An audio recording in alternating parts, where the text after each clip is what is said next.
আমি প্রথমে একটা আনারস কেটে ডুমো ডুমো করে গ্রেট করে নেব। এই যে দেখো গ্রেট করে নিয়েছি। আমার আনারস তৈরি করতে লাগছে টমেটো কুচি একটা, কাজু বাদাম 4-5টা আর 7-8টা কিশমিশ।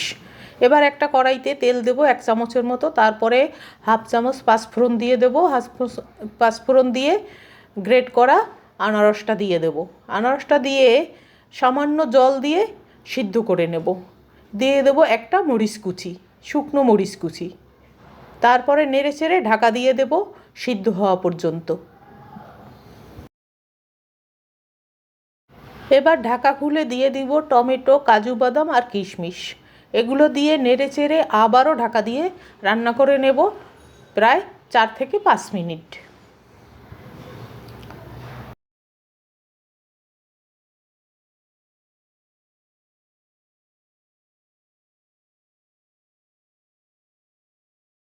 দেখো আনারস আমার সেদ্ধ হয়ে গেছে। এই পর্যায়ে আমি দিয়ে দেব চিনি। আমি আমার পরিমাণ মতো চিনি দিয়েছি, তোমাদের টেস্ট অনুযায়ী চিনি দেবে। এবার চিনি দিয়ে আবারও রান্না করে নেব চিনি গলে যাওয়া পর্যন্ত।